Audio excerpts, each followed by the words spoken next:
মজার একটি রেসিপি নিয়ে আসলাম আপনাদের মাঝে। ইলিশ পোলাও খেতে দারুণ টেস্টি। পারফেক্টভাবে বানাতে হলে অবশ্যই ফুল ভিডিওটা দেখতে হবে। আসসালামু আলাইকুম, দূরে এবং কাছে যে যেখানে বেশি ভিডিওটা দেখছেন সবাইকে আমন্ত্রণ জানাচ্ছি শান্তাজ কিচেনে ভিডিওটা দেখার জন্য। ভিডিওটা ভালো লাগলে অবশ্যই লাইক, কমেন্ট, সাবস্ক্রাইব, শেয়ার করবেন। চলুন, এখানে আমি 3 পট মেজারমেন্ট কাপের চাল নিয়েছি, ভালো করে দোলাই করে নিয়েছি। এখানে ছোট ছোট 2টা সাইজের ইলিশ মাছ নিয়েছি। একটু লবণ মেখে একটা ফ্রাই প্যান দিয়ে সেখানে একটু পরিমাণ মতন তেল দিয়ে আমরা ইলিশ মাছগুলো ভেজে নিব। যেহেতু এটা ইলিশ পোলাও, তাই কোনো কিছু এখানে ব্যবহার করব না, শুধু লবণ মেখে ইলিশ মাছটা ভেজে নেব। আসলে আমি কয়েকদিন ধরে আপনাদের সাথে লং ভিডিও শেয়ার করতে পারতেছি না, কারণ আমার শ্বশুর অনেক অসুস্থ ছিল। সকলে তার জন্য দোয়া করবেন, জানি তাড়াতাড়ি সুস্থ হয়ে যায়। ইলিশ মাছ ভাজা শেষ। এখন আমি মেজারমেন্ট কাপের 1 কাপ পেঁয়াজ নিয়েছি। এটা একটু হালকা লাল লাল করে ভেজে নিয়ে একটু হালকা পানি দিয়ে এখানে আমরা 1 চামচ মরিচের গুঁড়ো ব্যবহার করব।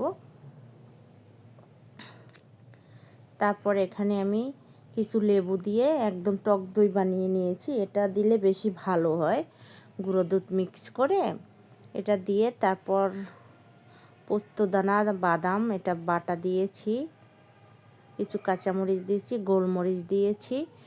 এটা দিয়ে ভালো করে কষিয়ে নেব। দেখেন তেলটা ছেড়ে গেছে। যত ভালো করে কষিয়ে নেবেন, তেলটা যখন ছেড়ে যাবে আপনার সকল মশলা থেকে ভেসে উঠবে, তখন বুঝবেন কষানো শেষ।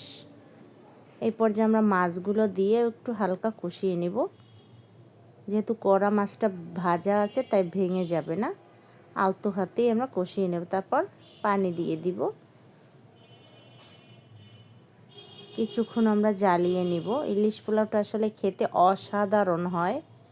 ঢাকনা দিয়ে রেখেছি। দেখেন একটু হালকা লবণ দিয়েছি, একটু আমার কাছে বেশি মনে হয়েছে, আর একটু আবার গোলমরিচ দিয়ে দিয়েছি, মনে হলো বেশি না। হালকা আমি 1 চামচ চিনি দিয়ে দিয়েছি।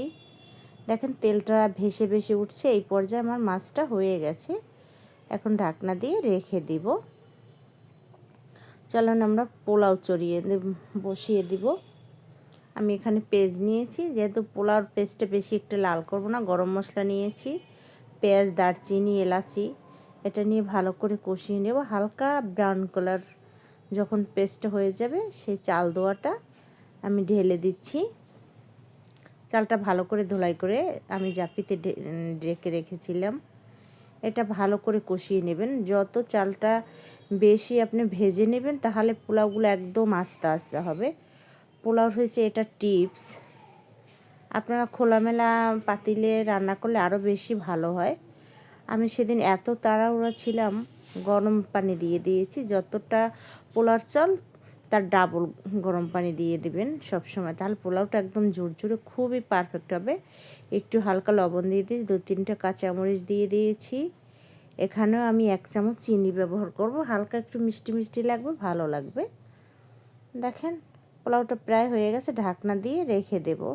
তারপর দেখেন একদম ঝুরঝুর। এখন এই ভাপে ইলিশ মাছগুলো দিয়ে দিব। এভাবে করে ভাপ দিয়ে রেখে দেব। ঝোলটা দিয়েও একদম ইলিশ পোলাওটা আসলে খেতে অসাধারণ হয়েছিল, এত টেস্টি। যে যে খেয়েছি সবাই বলেছে খুবই মজা হয়েছে। এখন আমরা পরিবেশন করে নেব। আমি ভাপে 2 ঘন্টা রেখেছিলাম। দেখেন এখন পরিবেশন করে নিচ্ছি। এখন ইলিশ মাছগুলো দিয়ে দিব সাজিয়ে। দেখেন একটু বেরেস্তা দিয়ে দেব উপর থেকে। খেতে অসাধারণ হয়েছিল।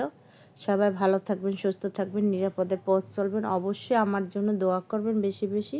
অবশ্যই আমার চ্যানেলটি সাবস্ক্রাইব করবেন। আল্লাহ হাফেজ।